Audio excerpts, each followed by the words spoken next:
તમારું નામ? રસીલાબેન સાવડા. અમે આ વિસ્તારમાં 3 દી પહેલા આવ્યા હતા. પછી અમને એમ કીધું હતું કે ગટરનું પાણી ને બધું ગંદુ પાણી એમાં ભરાય છે, તો અમે એને સારું કરી દીધું. આ બેનને પૂછો, બેન સારું કરી દીધું. તો અમારે 5 વર્ષની અંદર અમને છૂટા હું તોય ભલે નહીં છૂટાય તોય ભલે અમે આ વિસ્તારનું સારું, બધા વિસ્તારનું અમે 18 વરણ અમારે માટે બધા હરખા છે. અમે 18 વરણ ને બધું રાત દી અમે કામ કરશું, છૂટાય ન છૂટાય પણ અમે કામ કરશું રાત દી. બરોબર? કયો વિસ્તાર છે ને કયો વોર્ડ છે? Ward number?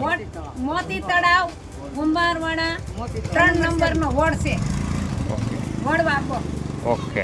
અમે તમને આપીશું પણેપણના સમાચાર. જો તમે અમારા નિર્ભય માર્ગ ન્યૂઝ ચેનલને સબસ્ક્રાઇબ કર્યું નથી તો અત્યારે જ નીચે આપેલા આઇકોન બટન પર ક્લિક કરીને સબસ્ક્રાઇબ કરો અને શેર કરવાનું ભૂલશો નહીં.